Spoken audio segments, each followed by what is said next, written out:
திரு cool Suresh அவர்களுடைய கேள்வி. வணக்கம் நித்யானந்த சுவாமி, நான் நடிகர் கூல் சுரேஷ். நீங்கள் பக்தர்களுக்காகவும் மக்களுக்காகவும் விடாமல் வேலை செய்து கொண்டே இருக்கிறீர்கள்.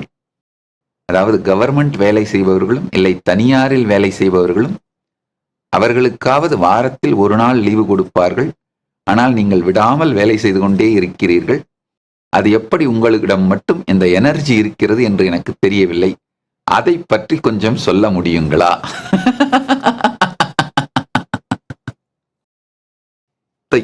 எனர்ஜி இது ஆக்சுவலா உங்களுடைய கேள்வி மட்டுமில்ல, பல பேருடைய கேள்வி.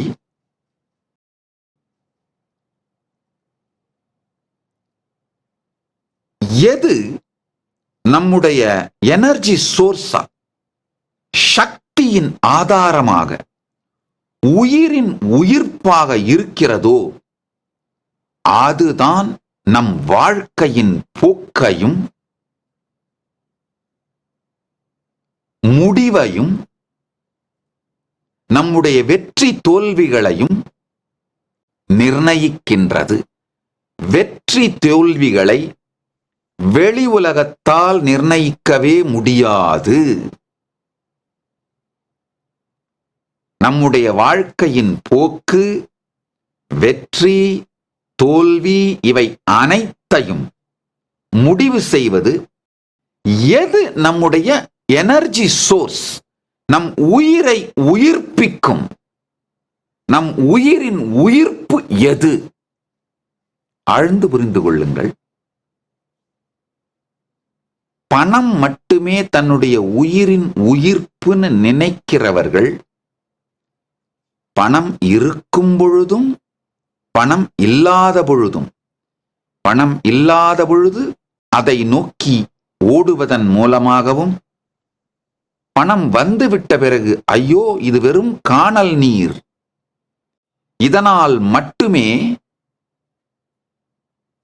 வாழ்க்கை முழுமையடைந்து விடவில்லை என்கின்ற தெளிவினால் வருகின்ற வெறுமை, இதில் சிக்கித்தான் அவர்கள் வாழ்க்கை முடியும். ஆழ்ந்து புரிந்து கொள்ளுங்கள். பணம் அதிகபட்சமா ஒரு வாகனம் இயங்கிறதுக்கான லூப்ரிகேஷன் அவ்வளவா மட்டும்தான் இருக்க முடியுங்கய்யா. ஒரு வாகனத்தோட ஃபியூவலா மாற முடியாது. நம்ம வாழ்க்கைக்கும் பணம் என்னன்னா ஒரு கம்ஃபர்டபிளா இயங்கிறதுக்கான லூப்ரிகேஷனா வேணா இருக்க முடியும். பணம் வாழ்க்கையோட ஃபியூவலா, உயிரின் உயிர்ப்பை தரக்கூடிய எனர்ஜி சோர்ஸா, ஃபியூவலா மாறவே முடியாது. பணத்தை வாழ்க்கையோட உயிர்ப்போட எனர்ஜி சோர்ஸ் நம்புறவங்க எல்லாருமே தெரிந்து கொள்ளுங்கள், பணம் இல்லைன்னா கம்ஃபர்ட் இல்லாத வெறுமை இருக்கும், பணம் இருந்தா கம்ஃபர்ட்டோடு கூடிய வெறுமை இருக்கும். அவ்வளவுதான். சோ அந்த கம்ஃபர்ட்ன்ற ஒரு லூப்ரிகேஷனா அது அளவுக்கு மட்டும்தான் பணம் உபயோகமாகும். அதே மாதிரி பேர் புகழ், மற்றவர்களுடைய அங்கீகாரம் தன்னுடைய எனர்ஜி சோர்ஸா யாராவது எடுத்துக்கிட்டாலும் அவர்கள் எந்த நேரத்தில் வேணாலும் அங்கீகாரம் பறிக்கப்படும் பொழுது ஆக்சிடென்டான மாதிரி, ஆக்சிடென்டான வண்டி மாதிரி கண்டமாய் நொந்து வாழ்க்கையை இழந்து விடுவார்கள், நடைபணமாக மாறிவிடுவார்கள். அதனால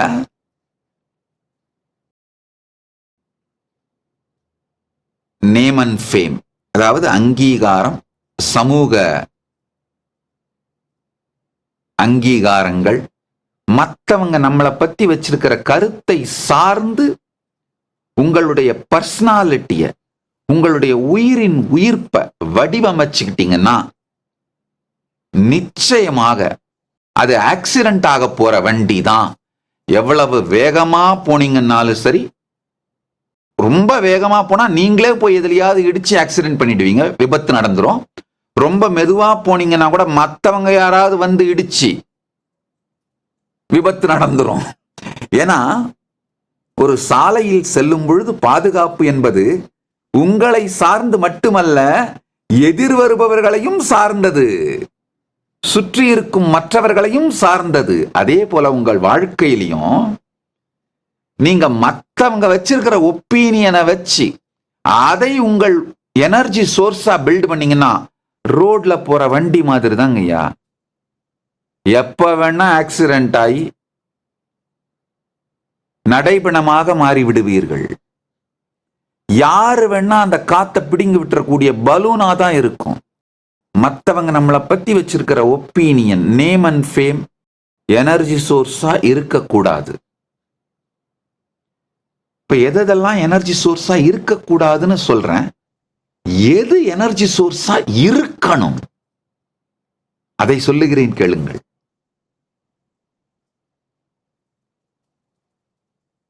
நம்ம எல்லாருக்குள்ளையும்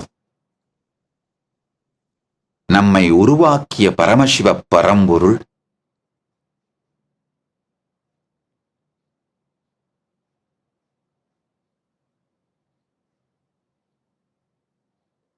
தன்னுடைய சக்தியையே, தன்னையே நம்முடைய எனர்ஜி சோர்ஸா, உயிரின் உயிர்ப்பா நமக்குள் வைத்திருக்கின்றார். மறைச்சு வச்சிருக்காருன்னு கூட நான் சொல்ல மாட்டேங்கய்யா.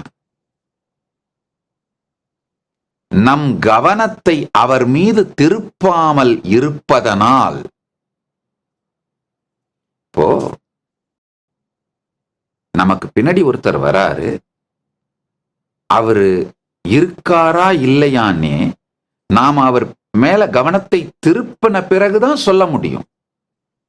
அவர் மேல கவனத்தையே திருப்பாமல், பார்க்கவே பார்க்காமல் அவர் இருக்காரு இல்லைன்னு எந்த முடிவுக்கு நாம வந்தாலும் அது உபயோகம் இல்லாதது. யாரோ சொன்னாங்கன்றதுக்காக இருக்காருன்னு முடிவு பண்ணாலும் அது உபயோகமில்லாத அத்தீகம். யாரோ சொன்னாங்க அப்படிங்கிறதுக்காக அவர் இல்லைன்னு முடிவு பண்ணீங்கன்னாலும் அது உயிரையே அழிக்கும் நாத்தீகம். இந்த இரண்டுமே முட்டாள்தனம். உண்மையில் ஒரு முறையாவது உள் திரும்பி அவரை கண்டால், அவரோடு இருக்கும் சமாதி நிலையை உணர்ந்தால், இப்ப நான் சொல்றது ரொம்ப பெரிய கஷ்டமானது அப்படின்லாம் நினைக்காதீங்க, கிடையவே கிடையாது. மிக மிக மிக எளிமையான, நேர்மையான முறைகள் சமாதி நிலையை பரமசிவ பரம்பொருளே நம்முடைய உயிரின் உயிர்ப்பு எனர்ஜி சோர்ஸ்னு அனுபூதியாக பெறுவதற்கு மிக எளிமையான நுட்பங்களை பரமசிவ பரம்பொருளே அளித்திருக்கின்றார். ஆழ்ந்து கேளுங்கய்யா.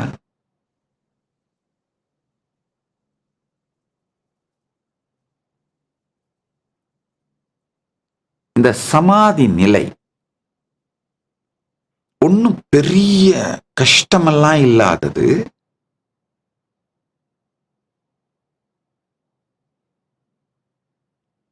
மிகவும் எளிமையானது. இத பத்தி ஒரு 15 சத்சங்கங்கள்ல மிக தெளிவாக விளக்கி இருக்குங்கய்யா. அதோட ஒரு பிளே லிஸ்டை இப்ப உங்களுக்கு ப்ரொஜெக்ட் பண்றேன். உங்களுக்கு நேரம் இருக்கும் பொழுது, அதாவது நீங்க உலகத்துல பல பேருக்கு நேரம் கொடுக்குறீங்க, தயவு செஞ்சு உங்களுக்கே ஒரு 2 நாள் நேரம் கொடுத்து கொள்ளுங்கள். உங்களை நேசித்து உங்களுக்கு ஒரு 2 நாள் நேரம் கொடுத்து இந்த 15 சத்சங்கங்களையும் கொஞ்சம் ஆழ்ந்து கேட்டீங்கன்னா இந்த தியான நுட்பம், டெக்னிக்க ரொம்ப ஈஸியா புரிஞ்சுக்கலாம். இதுல கஷ்டம்னு எதுவுமே இல்லைங்க. அந்த டெக்னிக்கை புரிஞ்சுக்கிட்டோம்னா போதும். நம்முடைய உயிரின் உயிர்ப்பாக இருக்கக்கூடிய பரமசிவ பரம்பொருளோடு ஒன்றி சமாதி நிலையில் இருப்பது மிகவும் எளிது. Nityanandam, thank you for watching, and if you found the video enlightening, please give it a like, share it with your loved ones, and subscribe to stay connected with us. don't forget to click the bell icon to receive the notifications.